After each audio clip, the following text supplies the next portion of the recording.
Well, good afternoon. I'm Jim Reese, and welcome to Java with Jim. I'm here with Meghan Finnerty. Meghan, how are you today? Great. How are you doing, Jim? I'm doing well, doing great. Meghan, tell us, what's your role at Offit, Kurman? I am a principal in our commercial litigation group, and I specialize in commercial insurance coverage. I represent policyholders exclusively, businesses that suffer a loss. I'll meet with them, we'll sit down, and we'll go over what insurance coverage they may have to cover that loss, whether it's that they've been served with a lawsuit, or they have a fire or an explosion at a plant, an employee stole money, any type of loss that you can think of. Right now, particularly interestingly, we're doing a lot with COVID.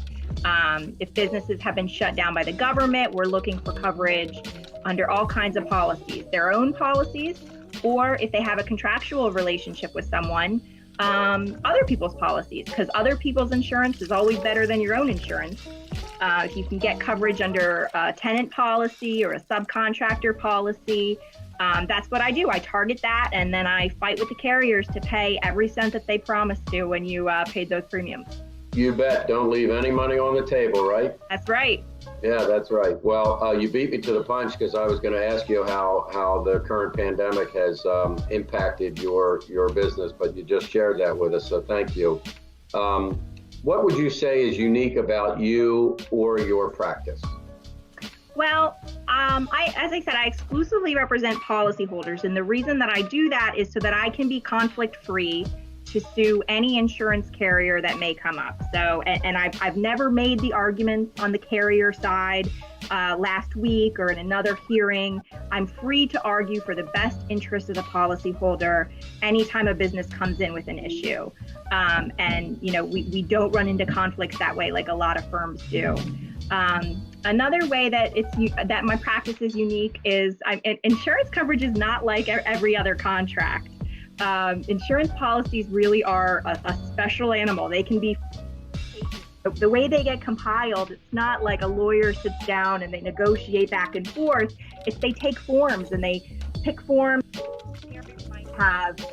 They might be compiling forms together. So they'll have a property form, and then they want to add a communicable disease, maybe a business income form, and they add them all together. And then at the end of that, they might be slapping on endorsements to say, oh, but, Form A and maybe this in Form B, but now we're also going to exclude something. A loss that we said was covered in Form A is going to be excluded by an 96. So I guess it's safe. I guess it's safe to say that every business owner should really have a professional like yourself read their policy, because it's probably not a one-size-fits-all. That's right. And I mean, most of my clients, they have multiple policies and they don't know necessarily what's in them. They might get their policies and put them in the cabinet, and they know that they're there and they expect that they'll, be there when they need them, but they don't really know what they say. So that's somewhere, that we can come in handy. Great. So Meghan, if your house was on fire and you could run in and rescue one material item, not a pet and not a person, what would that item be? And I'm thinking maybe that beautiful piece of art behind you, which looks like a peacock. What would you rescue? I was thinking my coffee, but no. So that's a good question. So my eldest daughter, when she first went to preschool, they did a questionnaire for Mother's Day where they asked, all these questions about your mom and what do you like about your mom? Oh, she always loves me. She's always there for me, those kinds of things. One of the questions was, what does she do for a living? And she answered, she makes people keep their promises.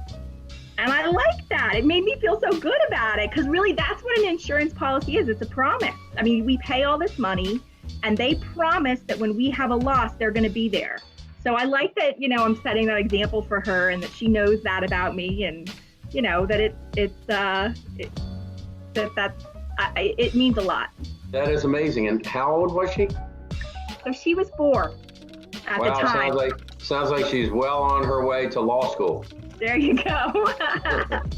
Well, that's a great story. Thank you, Meghan. We appreciate you sharing that with us, and it's been nice talking to you today. Good talking to you too. Thanks so much for having me, Jim. All right, take care. Bye. Bye.